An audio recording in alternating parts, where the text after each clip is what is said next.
The afternoon sun of June 22, 1922, cast long shadows across the elegant facades of Belgravia, London. At number 36 Eaton Place, the air was still, typical of a quiet, upper-class neighborhood where the most pressing concerns were usually social engagements and political discourse. But the silence was about to be shattered by a sequence of events that would echo through the halls of Westminster and across the Irish Sea. Field Marshal Sir Henry Wilson, a man whose life had been defined by the rigid structures of military command and the complexities of imperial politics, was returning home. He was a towering figure, both physically and metaphorically, dressed in the full, ornate regalia of his rank, having just performed one of the many ceremonial duties that filled his post-war life.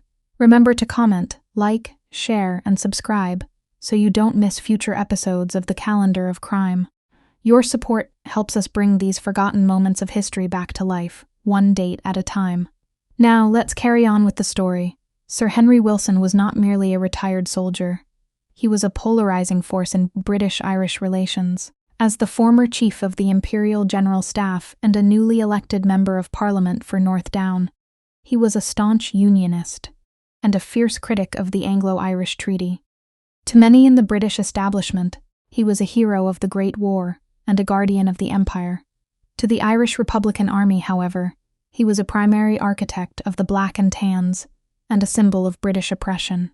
On this particular Thursday, Wilson had been at Liverpool Street Station, unveiling a memorial to the Great Eastern Railway men who had fallen in the war. It was a duty he performed with his usual solemnity, unaware that two men were watching his every move, waiting for the perfect moment to strike. Reginald Dunne and Joseph O'Sullivan were not your typical assassins. Both were veterans of the British Army who had served with distinction in the trenches of World War I. O'Sullivan, in fact, had lost a leg at the Battle of Ypres, a sacrifice for a king and country he now sought to defy.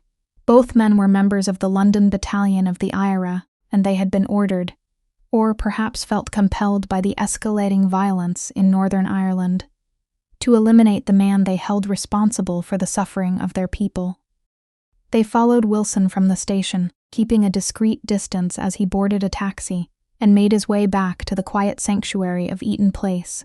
As the taxi pulled up to number 36, Wilson stepped out, his tall frame and polished boots catching the light. He paid the driver and turned toward his front door, fumbling for his keys. It was in this moment of domestic mundanity that Dunne and O'Sullivan made their move. They emerged from the shadows, drawing their revolvers. The first shots rang out, striking the stone of the house and the metal of the railings. Wilson, a veteran of many campaigns, did not panic. Instead, he did something that would become the most enduring and tragic image of the day. He reached for his ceremonial sword. The sword, a symbol of his rank and his service to the crown, was never meant for modern combat. It was a decorative piece, intended for parades and royal audiences, not for defending against modern firearms. Yet, in the face of death, Wilson's military instincts took over.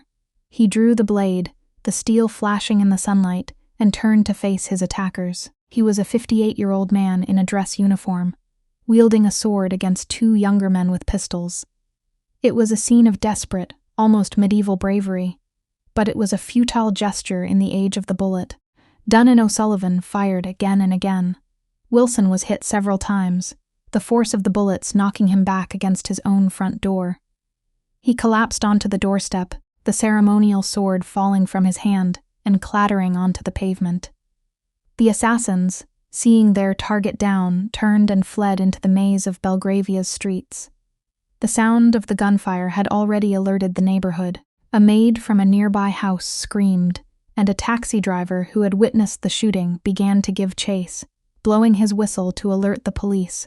The pursuit of Dunne and O'Sullivan was a chaotic and desperate affair.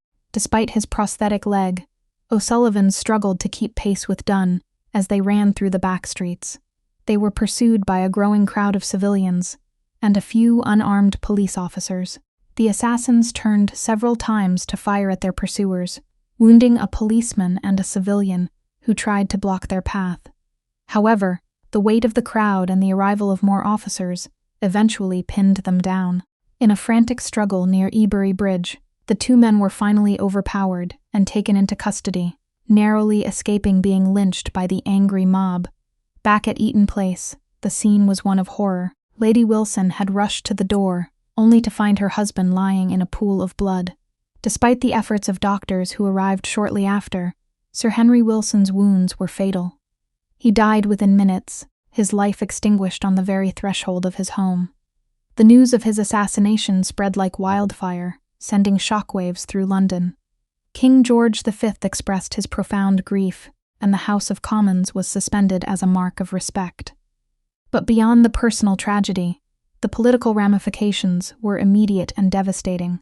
The British government, led by David Lloyd George, was furious. They blamed the leadership of the Irish Free State for failing to control the IRA and demanded immediate action against the anti-treaty forces occupying the Four Courts in Dublin. The assassination provided the ultimate justification and the necessary pressure for Michael Collins to order the shelling of the Four Courts, an act that effectively began the Irish Civil War. A crime committed on a London doorstep had become the spark that set Ireland ablaze, pitting former comrades against each other in a bloody conflict that would last for years. Reginald Dunne and Joseph O'Sullivan were brought to trial at the Old Bailey just weeks after the shooting. Their defense was largely political. They claimed they had acted as soldiers of the Irish Republic. However, in the eyes of the British law, they were common murderers. The trial was brief, and the outcome was never in doubt. Both men were sentenced to death. On August 10, 1922, they were hanged at Wandsworth Prison. To some, they were martyrs for the cause of Irish independence. To others, they were cold-blooded killers, whose actions had brought nothing but more suffering. Today, 36 Eaton Place remains a quiet residence in one of London's most expensive neighborhoods. There is little to indicate the violence that occurred there over a century ago.